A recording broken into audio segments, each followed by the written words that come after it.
Hello! I'm finally back, and I'm gonna hop on the trend of what every single football YouTuber is doing, the Premier League predictions. Now, half of the teams have already played their first match while I'm recording this, so keep that in mind. And I'm not gonna try basing it off the first match week because, you know, there's a whole season out there. I also want to point out that I think this is going to be one of the most competitive Premier League seasons in a while. In the recent years, Liverpool and City have been dominating the Premier League for top two. They've always been getting that spot. Spoiler alert, I think it's going to be mixed up this time, and I think there's going to be less of a point gap compared to the other seasons. A lot of these teams are looking a lot more confident and solid, got some nice transfers in, so I think this is going to be a super tight race. But nevertheless, let's begin. I'm going to be going from bottom to top. Starting off with the first three teams I think that will be relegated. We're going with Fulham, West Brom, and Crystal Palace. I don't want to throw any disrespect to Fulham. They've got a sixth striker, Mitrovic, who does actually do really well for this side. I think he's going to have a decent goal tally, but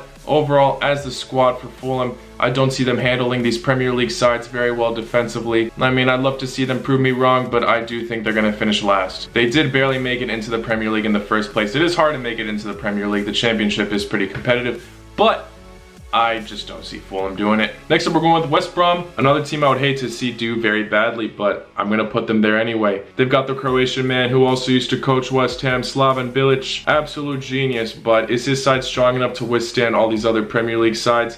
I don't know. They did pretty well in the Championship. I do hope the best for them, but I think they're going to finish 19th. And now with Crystal Palace, yes, they did secure their first win in their first match. However, I don't see them being consistent, and I think they're barely going to make it in that relegation zone.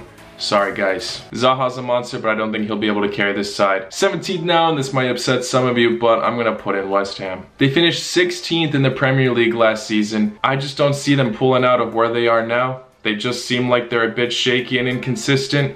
Yeah, they have some top players, but I don't know how motivated they'll be. Declan Rice already rumored to go to Chelsea. I feel like that rumor is kind of fading away, but who knows? I feel like he's trying to push a move from the club at some point. I don't know if it'll be mid-season, but I don't know about West Ham this season. I feel like they're gonna barely get out of that relegation zone. Now for 16th, I've gone for Aston Villa. I actually was gonna put them in the relegation zone until I found out they signed Martinez, Arsenal's ex-backup keeper, who's done really well for this side. He won the Community Shield and the FA Cup after Leno was injured. Proven himself, and Aston Villa are in talks for Lyon's Traore. And now I'm also hearing that Rashica might transfer to Aston Villa. That's not official yet, but it's a rumor. Aston Villa did put out an offer. They're trying to make an agreement with Werder Bremen. We'll see what happens. It'll be sick to see this Kosovo star in the Premier League. Now for 15th, I'm going for Brighton. Brighton do seem to slip up a bit at times, but they have made some amazing signings. They've got the youngster Argentinian McAllister, and they took Lallana from Liverpool. I feel like I'm missing another person, but yeah, Brighton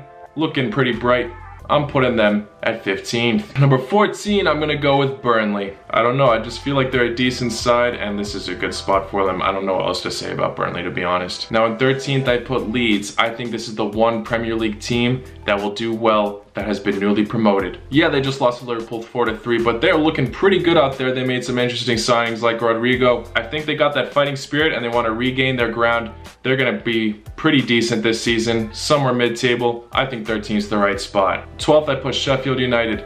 Now, I just think this side will continue to do bits. They've done pretty well in the Premier League last season, actually, to some surprise for many. They are now missing their keeper from last season, Henderson, who was on loan. He just went back to Manchester United. That's gonna be a blow, but I still think they'll work a way around missing that keeper and stay mid-table. Number 11, I've gone for Newcastle. They just signed the Bournemouth striker, Callum Wilson. Saint-Maximin, I've seen him excel since he was in Ligue 1. I think this squad is going to cause some problems next season for a lot of clubs. Now 10th, I've gone for Southampton. Danny Ings had an incredible season last year, scored so many goals for this side. I think if he continues to prove his form, Southampton will get that mid-table spot yet again. 9th, I've gone for Leicester. Leicester had a great start to the season last year, and then they started to slowly dip, and their last match I remember against Manchester United, that determined if they're in the top 4, and they couldn't do it. Jamie Vardy, brilliant. Lots of players on their squad are actually brilliant. I think they're gonna have a decent season, but they're gonna make a little bit more slip-ups than normal. 9th place seems pretty justified. 8th, we've gone for Everton. Who knows if this side is gonna make more signings. They already got James Rodriguez and Allen from Napoli. Two very, very solid players. People have already doubted James Rodriguez, but he already had an incredible debut against Tottenham. I definitely see this side coming in somewhere above 8th place, maybe even better, honestly. I think this squad is definitely going to get a bit more scary each year. 7th, I'm putting Tottenham. I hate to do this, but I just don't see Jose Mourinho being at his peak this season. Hasn't made a lot of amazing signings as of now. They've lost Vertonghen. I just see them slipping up a bunch. Despite their incredible talent, Harry Kane, Heung-min Son, I don't see them pulling up for every match. Unfortunately, I think 7th's going to be the spot for them. Number 6, I've gone for Wolves. Wolverhampton are looking incredible. They've gotten so much Portuguese talent. They're just getting more and more, not to mention Traore. I think Wolves finished 7th last season, and I think they'll do even better this season. I think they'll finish above Tottenham, honestly, because I just feel like they'll be a little bit more consistent than them. Number 5, I'm choosing Arsenal. Arsenal did not have a very consistent league season last year, but towards the end, they start looking a lot better. They won the Community Shield. They won the FA Cup. Aubameyang's still a beast. He's been a beast all season despite Arsenal's poor performances. And now they've got Willian, who had an incredible debut. I feel like Arteta knows what he's doing right now. I don't think they'll be able to get top 4, but number 5 seems doable for this side. Number 4, I've gone for Manchester United. This one I'm a bit iffy about. I feel like the top 4 race is going to be super interesting this season. Matter of a few points between these teams, genuinely. After they signed Bruno Fernandes, they're looking a lot more solid. People joke about this guy only scoring penalties, but he definitely just adds way more to the team.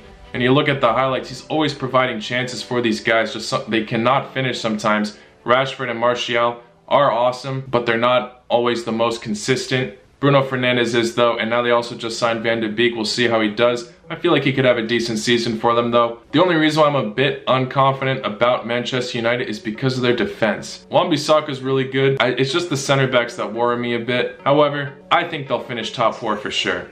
Now here's where it might get surprising. Number 3, I put Manchester City. Manchester City have won the league many times, but their squad does not look way too different. Yeah, they still have a lot of talent in there, and now their defensive injuries are not as bad as last season's. I think Chelsea will just edge them because they're amazing transfers this season. Lampard finished 3rd last season with a very, very young squad. Now he's got all these improvements. I think it's going to take a bit of time, but Chelsea could probably win the league in 1 to 2 or 3 years. But I'm going to put Liverpool at first. Yeah, they didn't make a million great signings, and Thiago is still not official yet. When are they gonna freaking make that happen, man? I think they're gonna make a bit more defensive errors this season, and it's definitely not gonna be as impressive of a record, but I think they'll clinch that 1st place spot again. I don't know, I feel like I'm definitely least confident about these predictions due to the competitiveness this season. But yeah, I definitely see Liverpool or Chelsea coming in those top 2 spots. We'll see what happens though. Let me know what you guys think in the comments below, and what you think I got wrong. Despite there being no fans for probably some time, this will definitely be an interesting season for sure. Please like this video if you enjoyed, subscribe if you're new. I'll see you all later. La noche.